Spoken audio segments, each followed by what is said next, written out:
પાટણમાં મેડિકલ કોલેજના વિદ્યાર્થી સાથે રેગિંગની ઘટનાના પડઘા દક્ષિણ ગુજરાતમાં વીર નર્મદ દક્ષિણ ગુજરાત યુનિવર્સિટીમાં પણ પડ્યા છે। પાટણમાં મેડિકલ કોલેજના વિદ્યાર્થી સાથે રેગિંગની ઘટનાએ ફરી એક વખત રાજ્યમાં શિક્ષણ વિભાગમાં ખળભળાટ મચાવી દીધો છે। આ રેગિંગને લઈ અને વિદ્યાર્થીએ પોતાનું જીવન ટૂંકાવી દેવું પડે તેવી સ્થિતિ ઊભી થાય તે ખરેખર ખૂબ જ દુઃખદ બાબત છે। પાટણની બનેલી ઘટના બાદ હવે વીર નર્મદ દક્ષિણ ગુજરાત યુનિવર્સિટીના કુલપતિ દ્વારા આ બાબતે ગંભીરતાથી લેવામાં આવી છે। તો દક્ષિણ ગુજરાત યુનિવર્સિટી સાથેની સંલગ્ન 300 જેટલી કોલેજો જેમાં ખાસ કરીને મેડિકલ અને પેરામેડિકલ કોલેજના શિક્ષકોને તેમજ કોલેજમાં કામ કરતી એન્ટી રેગિંગ ટીમના સભ્યોને પણ ખાસ એલર્ટ કરવામાં આવ્યા છે। તેમની સાથે બેઠકનું પણ આયોજન કરવામાં આવ્યું છે। ફરી એક વખતની ઘટના સામે આવતાની સાથે જ ઉદાહરણરૂપ કાર્યવાહી થાય તેવા પ્રયાસ કરવા માટે પણ કામગીરી શરૂ કરી દેવામાં આવી છે। વીર નર્મદ દક્ષિણ ગુજરાત યુનિવર્સિટીના કુલપતિ ડોક્ટર કિશોરસિંહ ચાવડાએ જણાવ્યું હતું કે રેગિંગની ઘટના ખૂબ જ દુઃખદ બાબત છે। આજે જ યુનિવર્સિટી દ્વારા અલગ અલગ વિભાગો સાથે સંકલન કરી અને બેઠકનું આયોજન પણ કર્યું છે। ફક્ત એટલું જ નહીં પરંતુ જેટલી પણ કોલેજો છે તેમને પરિપત્ર આપી દેવામાં આવ્યા છે। ખાસ કરીને 8 મેડિકલ કોલેજ અને 50 જેટલી પેરામેડિકલ કોલેજોને પણ બેઠકમાં હાજર રહેવા માટે આદેશ કરવામાં આવ્યા છે। તેમજ એન્ટી રેગિંગ કમિટીના સભ્યોને તાત્કાલિક અસરથી પોતાની કોલેજની પરિસ્થિતિ અંગે પણ યુનિવર્સિટીને માહિતગાર કરવા માટે સૂચના આપી દેવામાં આવી છે। યુનિવર્સિટી દ્વારા અલગ અલગ વિભાગોને તમામ જરૂરી સૂચનો આપી દેવામાં આવ્યા છે।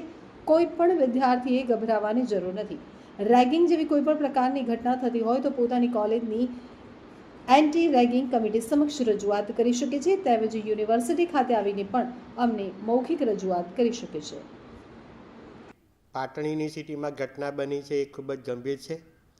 આપણી વીર નર્મદ દક્ષિણ ગુજરાત યુનિવર્સિટીની અંદર 300 કરતાં વધુ કોલેજો અને 27 કરતાં વિભાગોને અમે ઓલરેડી મૌખિક તો જાણ કરી દીધી છે અને આજે અમારી મિટિંગ પણ છે, એટલે તેમાં પણ અમે આ અંગે કડકાઈથી જરૂરી માહિતીઓ અને સૂચનાઓ આપનાર છે।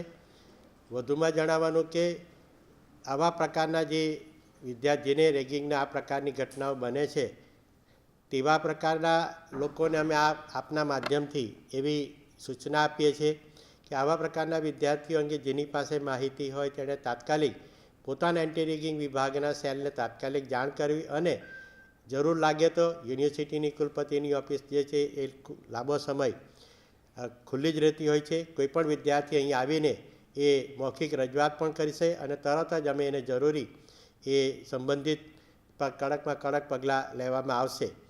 વધુમાં અમે આ તમામ કોલેજોને સૂચન પણ કરી રહ્યા છે, પરિપત્ર પણ કર્યા છે અને ખાસ કરીને જે અમારી મેડિકલ કોલેજો જે છે તે લોકોની પણ આજે અને 8 જેટલી મેડિકલ કોલેજ અને 50 કરતાં વધારે પેરામેડિકલ કોલેજો જે છે તે લોકોની પણ આજે અમારી કોમન મિટિંગ છે જ।